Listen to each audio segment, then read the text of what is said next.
Doctor साहब, प्रदेश सरकार ने मुहर्रम को लेकर उसको कावड़ यात्रा को लेकर के एक निर्देश दिया है कि कोई अस्त्र का प्रदर्शन ना हो, परंपरागत तरीके से जुलूस हो और डीजे की जो मापदंड हो वो एक नियमावली के अनुसार हो। इस पर क्या क्या क्या है?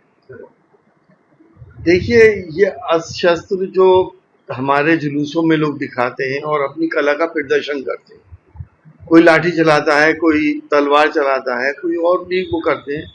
ये एक सैकड़ों साल से परंपराएं चली आ रही है। लोग अपनी कला का नुमाइश करते हैं, चाहे वो रामनवमी का जुलूस हो या 12 रबीउल अव्वल का जुलूस हो या मुहर्रम का जुलूस हो। अगर प्रदेश सरकार ने इस पर रोक लगाई है, हमें इसमें इतराज नहीं है कुछ भी। आप रोक आपने लगा दी, हम इसकी कोई वजह हम ये समझते हैं कि बिला वजह ये रोक लग रही है, मगर फिर भी अगर लगी है तो सब पे बराबर का सलूक होना चाहिए। प्रदेश सरकार की तो मंशा ये होती है कि सबके साथ बराबर का सलूक हो, लेकिन नीचे के लोग ऐसा नहीं करते। जब ऐसा नहीं होता तो दूसरे को एहसास होता है कि हमारे साथ जो है वो डिस्क्रिमिनेशन हो रहा है, वही अनरेस्ट शुरू हो जाता है। तो मेरा कहने का मकसद ये है कि जो भी प्रदेश सरकार के आदेश है उसका सारे लोगों के ऊपर बराबर का ही इम्प्लीमेंटेशन होना चाहिए। अच्छा, जम्मू कश्मीर में लगातार शहादत हो रही है, एक साथ 5 जवानों की शहादत हो रही है, इस तरह का कोई बयान नहीं है, कुछ नहीं है, इससे देखते हैं आप साथ। देखिए, बड़ा अफसोसनाक बातें हो रही हैं। 1 महीने के अंदर 3 आतंकवादी घटनाएं हो गई, जवान हमारे शहीद हो रहे हैं और वो जवान जो हमारे देश की सुरक्षा में लगे हुए हैं। बड़ी बड़ी बातें होती हैं कि अब आतंकवाद खत्म हो गया, कश्मीर में सब हालात नॉर्मल है, 370 हमने हटा दी। मैं ये सवाल करता हूँ, 370 हटने के बाद क्या फायदा हुआ कश्मीर वालों को? और उनके उनके अंदर एक बेचैनी शुरू हो गई और एक डिससेटिस्फेक्शन भी शुरू हो गया। जब 370 लगी हुई थी तब कितने आतंकवादी हमले होते थे और आज कितने हो रहे हैं, इसके कंपैरिजन होना चाहिए। वो हमले हैं जो आपकी नॉलेज में आ जाते हैं। बहुत से छोटे मोटे ऐसे हमले होते हैं वहां पर जो ना आप जानते ना मैं जानता। तो कश्मीर को बहुत ही टैक्टिकल तरीके से और बहुत ही प्यार मोहब्बत से और बहुत ही, मैं समझता हूँ, सोफिस्टिकेटेड तरीके से सुलझाना पड़ेगा। कश्मीर हमारा एक हिस्सा है और कश्मीर के अंदर जो अनरेस्ट हो रही है वो किसके इशारे पे हो रही है उसको भी हमें देखना पड़ेगा।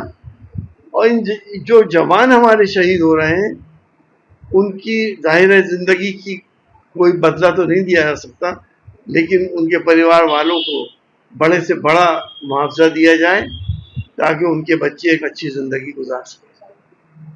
जैसे कि आज सुप्रीम कोर्ट ने एक फैसला किया है, जो मुस्लिम महिलाएं, तलाकशुदा महिलाएं, वो अब कोर्ट में याचिका दायर कर सकेंगी, उनको अब भत्ता मिल सकेगा, जो कच्चा पानी होता है वो मिल सकेगा, वो कोर्ट में अपनी एक अपील डाल सकेगी। देखिए, अगर तलाक की वजहें होती हैं, अगर तलाक इस वजह से हुई है कि वो बीवी उसकी बहुत करप्ट थी, उसके अवैध संबंध किसी से थे, तो क्या सुप्रीम कोर्ट उनको भी भत्ता दिलवाएगा? अगर वो लिविंग इन में रह रही है अपने प्रेमी के साथ तो भी क्या भत्ता दिया जाएगा? या उसने कहीं निकाह कर लिया है दूसरी जगह तो क्या उसको भी भत्ता दिया जाएगा? अगर कोई ऐसी असहाय महिला है जिसकी तलाक हो गई और तलाक का कोई बहुत बड़ा आधार भी ना हो और उसके साथ कोई ना हो, तो उसको भत्ता मिलना चाहिए। हम इसको पॉजिटिव वे में भी लेना चाहेंगे, लेकिन बहुत से सर्कमस्टांसेस ऐसे होते हैं कि जहाँ पे तलाक होती है और तलाक बिला वजह नहीं होती है। जिंदगी का बहुत बड़ा फैसला होता है तलाक का, और इसीलिए इस्लाम में ये वो जायज़ काम है जो अल्लाह को सबसे ज़्यादा नापसंद है, और उसके तरीके जो कुरान शरीफ में बयान किए गए उस तरीके से होनी चाहिए, और बेहतर ये है कि तलाक होनी नहीं चाहिए। मेरा खास सवाल था, अभी मुख्यमंत्री योगी का सुबह एक बयान आया, उन्होंने कहा सपा सरकार में जब सरकार थी सबसे ज्यादा अवैध उगाई हुई है, घोटाले हुए हैं, फर्जी भर्ती हुई है। अब जो हो रहा बिल्कुल पार्सलिटी नहीं है, सीधा सही हो रहा है। सुबह का बयान। अभी नीट यूजी तो सुना होगा आपने, क्या हुआ उसमें, कितनी उगाई हुई है उसके अंदर? 24 लाख बच्चों से 4-4 हजार रुपए जमा किए गए। कहाँ गए वो? अरबों रुपए थे। डेली कोई ना कोई आप घोटाले देख रहे हैं। सड़कें इतनी जल्दी क्यों टूट रही हैं, गड्ढे क्यों पड़ रहे हैं? अयोध्या के अंदर रामचंद्र जी के मंदिर के आसपास की सड़कों की क्या हाल है? क्यों अभी इंजीनियरों को सस्पेंड किया गया है? देखिए, घोटालेबाजों पे जब तक कड़ा अंकुश नहीं लगेगा, जब तक करप्शन फ्री नहीं हो सकता, चाहे हमारी सपा की सरकार हो, चाहे बीजेपी की सरकार हो, करप्शन के ऊपर भरपूर अंकुश लगना चाहिए ताकि सही काम हो सके। ऐसा हाथरस कांड में जो बाबा है नारायण काका रहनी 121 लोगों की वहां डेथ हुई, लेकिन एफआईआर के अंदर बाबा का नाम मेंशन नहीं, क्या मानते? देखिए, मेरे इस बयान को पहले मैंने कहा था तो लोगों ने उल्टा लिया था, अब एसआईटी ने उसे कंफर्म कर दिया। मेरा ये मानना है कि अगर छोटे छोटे जुलूस, छोटे छोटे जलसे, कोई बड़े आयोजन हो रहे हैं, नमाजें हो रही हैं ईद वगैरह की और बकरीद की या अलविदा जुमे की, तो प्रशासन की जिम्मेदारी बनती है कि जहां भी इंसान इकट्ठे हो रहे हो उनकी जान और माल की हिफाजत की जाए। कोई भी ऐसा इंसिडेंट या एक्सीडेंट ना हो जिससे इंसानों की जानें चली जाए। क्यों नहीं प्रशासन ने पहले से संज्ञान लिया था? मैं ये मानता हूं कि उन्होंने 80,000 लोगों की परमिशन दी और 2.5 लाख लोग आ गए, तो प्रशासन ने इंतजाम क्यों नहीं बढ़ाया? एकदम बैरिकेडिंग क्यों नहीं हुई? लोगों को इस तरह से क्यों खुला छोड़ा? तो सबसे पहली जिम्मेदारी प्रशासन की है। इंक्वायरी हो रही है, इंक्वायरी में अगर बाबा भी जिम्मेदार होते हैं तो उनके खिलाफ भी कार्रवाई हो। लेकिन बाबा तो अपना प्रवचन करके चले गए, बाद में भगदड़ मच गई उनके चरणों की धूल लेने के लिए। हमारे यहाँ ईद की लाखों की नमाज होती है, अब इमाम साहब आगे नमाज पढ़ाते हैं। सन 80 में पीछे की सफों में गड़बड़ हो गई और फसाद हो गया, लोग मारे गए, तो इसका मतलब ये थोड़ी कि इमाम साहब जिम्मेदार हैं, उनको अरेस्ट कर लिया जाए। तो हम तो ये कह रहे हैं कि जिम्मेदारी प्रशासन की है और इससे बदनाम शासन भी होता है और हम सब नेता लोग भी बदनाम होते हैं। प्रदेश सरकार ने मुहर्रम को लेकर और उसको कावड़ यात्रा को लेकर के एक निर्देश दिया है कि कोई अस्त्र का प्रदर्शन ना हो, परंपरागत तरीके से जुलूस हो और डीजे की जो मापदंड हो नियमावली के अनुसार हो। इस तरह क्या है? देखिए, ये अस्त्र जो हमारे जुलूसों में लोग दिखाते हैं और अपनी कला का प्रदर्शन करते हैं, कोई लाठी चलाता है, कोई तलवार चलाता है, कोई और भी वो करते हैं, ये एक सैकड़ों साल से परंपराएं चली आ रही है। लोग अपने कला का नुमाइश करते हैं, चाहे वो रामनवमी का जुलूस हो या 12 रबीउल अव्वल का जुलूस हो या मुहर्रम का जुलूस हो। अगर प्रदेश सरकार ने इस पर रोक लगाई है, हमें इसमें इतराज नहीं है कुछ भी। आप रोक आपने लगा दी, हम इसकी कोई वजह, हम ये समझते हैं कि बिला वजह ये रोक लग रही है, मगर फिर भी अगर लगी है तो सब पे बराबर का सलूक होना चाहिए। प्रदेश सरकार की तो मंशा ये होती है कि सबके साथ बराबर का सलूक हो, लेकिन नीचे के लोग ऐसा नहीं करते। जब ऐसा नहीं होता तो दूसरे को एहसास होता है कि हमारे साथ जो है वो डिस्क्रिमिनेशन हो रहा है, वही अनरेस्ट शुरू हो जाता है। तो मेरा कहने का मकसद ये है कि जो भी प्रदेश सरकार के आदेश है उसका सारे लोगों के ऊपर बराबर का ही इम्प्लीमेंटेशन होना चाहिए। जम्मू कश्मीर में लगातार शहादत हो रही है, एक साथ 5 जवानों की शहादत हो गई है, इस तरह का कोई बयान नहीं है, कुछ नहीं है, इससे देखते हैं आप साथ। देखिए, बड़ा अफसोसनाक बातें हो रही हैं। 1 महीने के अंदर 3 आतंकवादी घटनाएं हो गई, जवान हमारे शहीद हो रहे हैं और वो जवान जो हमारे देश की सुरक्षा में लगे हुए हैं। बड़ी बड़ी बातें होती हैं कि अब आतंकवाद खत्म हो गया, कश्मीर में सब हालात नॉर्मल है, 370 हमने हटा दी। मैं ये सवाल करता हूँ, 370 हटने के बाद क्या फायदा हुआ कश्मीर वालों को? और उनके अंदर एक बेचैनी शुरू हो गई और एक डिससेटिस्फेक्शन भी शुरू हो गया। जब 370 लगी हुई थी तब कितने आतंकवादी हमले होते थे और आज कितने हो रहे हैं, इसके कंपैरिजन होना चाहिए। वो हमले हैं जो आपकी नॉलेज में आ जाते हैं। बहुत से छोटे मोटे ऐसे हमले होते हैं वहां पर जो ना आप जानते ना मैं जानता।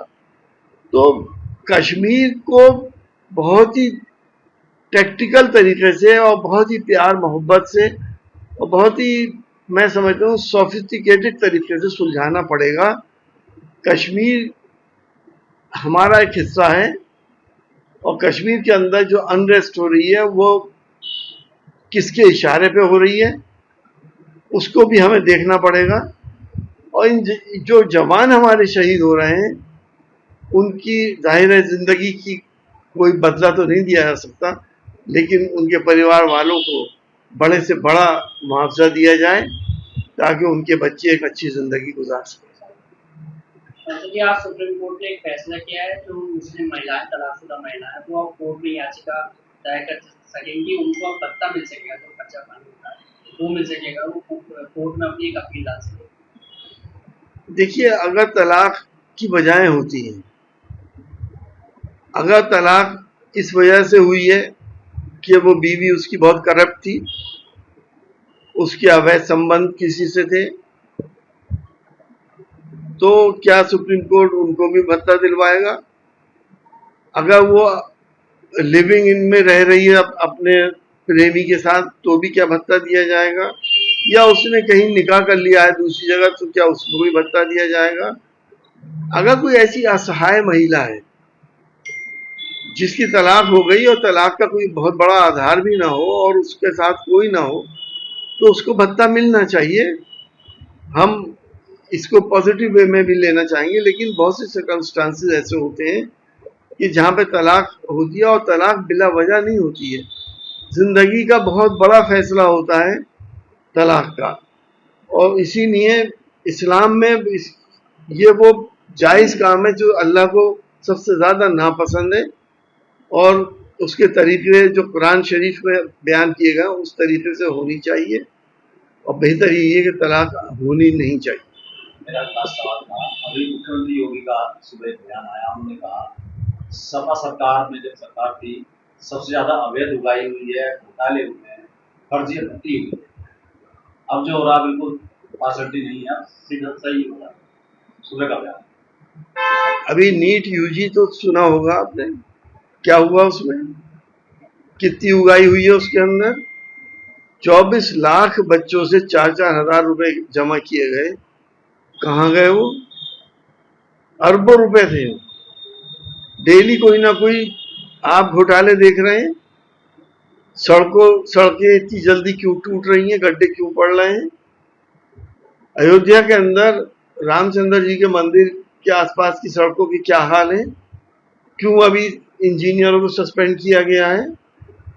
देखिए, घोटालेबाजों पे जब तक कड़ा अंकुश नहीं लगेगा, जब तक करप्शन फ्री नहीं हो सकता, चाहे हमारी सपा की सरकार हो चाहे बीजेपी की सरकार हो, करप्शन के ऊपर भरपूर अंकुश लगना चाहिए ताकि सही काम हो सके। डॉक्टर साहब, हाथरस कांड में जो बाबा है नारायण काका रहनी, 121 लोगों की वहाँ डेथ हुई, लेकिन एफआईआर के अंदर बाबा का नाम मेंशन नहीं, क्या मानते? देखिए, मेरे इस बयान को पहले मैंने कहा था तो लोगों ने उल्टा लिया था, अब एसआईटी ने उसे कंफर्म कर दिया। मेरा ये मानना है कि अगर छोटे छोटे जुलूस, छोटे छोटे जलसे, कोई बड़े आयोजन हो रहे हैं, नमाजें हो रही हैं ईद वगैरह की और बकरीद की या अलविदा जुमे की, तो प्रशासन की जिम्मेदारी बनती है कि जहां भी इंसान इकट्ठे हो रहे हो उनकी जान और माल की हिफाजत की जाए। कोई भी ऐसा इंसिडेंट या एक्सीडेंट ना हो जिससे इंसान की जानें चली जाए। क्यों नहीं प्रशासन ने पहले से संज्ञान लिया था? मैं ये मानता हूं कि उन्होंने 80,000 लोगों की परमिशन दी और 2.5 लाख लोग आ गए, तो प्रशासन ने इंतजाम क्यों नहीं बढ़ाया? एकदम बैरिकेडिंग क्यों नहीं हुई? लोगों को इस तरह से क्यों खुला छोड़ा? तो सबसे पहली जिम्मेदारी प्रशासन की है। इंक्वायरी हो रही है, इंक्वायरी में अगर बाबा भी जिम्मेदार होते हैं तो उनके खिलाफ भी कार्रवाई हो। लेकिन बाबा तो अपना प्रवचन करके चले गए, बाद में भगदड़ मच गई उनके चरणों की धूल लेने के लिए। हमारे यहाँ ईद की लाखों की नमाज होती है, इमाम साहब आगे नमाज पढ़ाते हैं। सन 80 में पीछे की सफों में गड़बड़ हो गई और फसाद हो गया, लोग मारे गए, तो इसका मतलब ये थोड़ी कि इमाम साहब जिम्मेदार है, उनको अरेस्ट कर लिया जाए। तो हम तो ये कह रहे हैं कि जिम्मेदारी प्रशासन की है और इससे बदनाम शासन भी होता है और हम सब नेता लोग भी बदनाम होते हैं।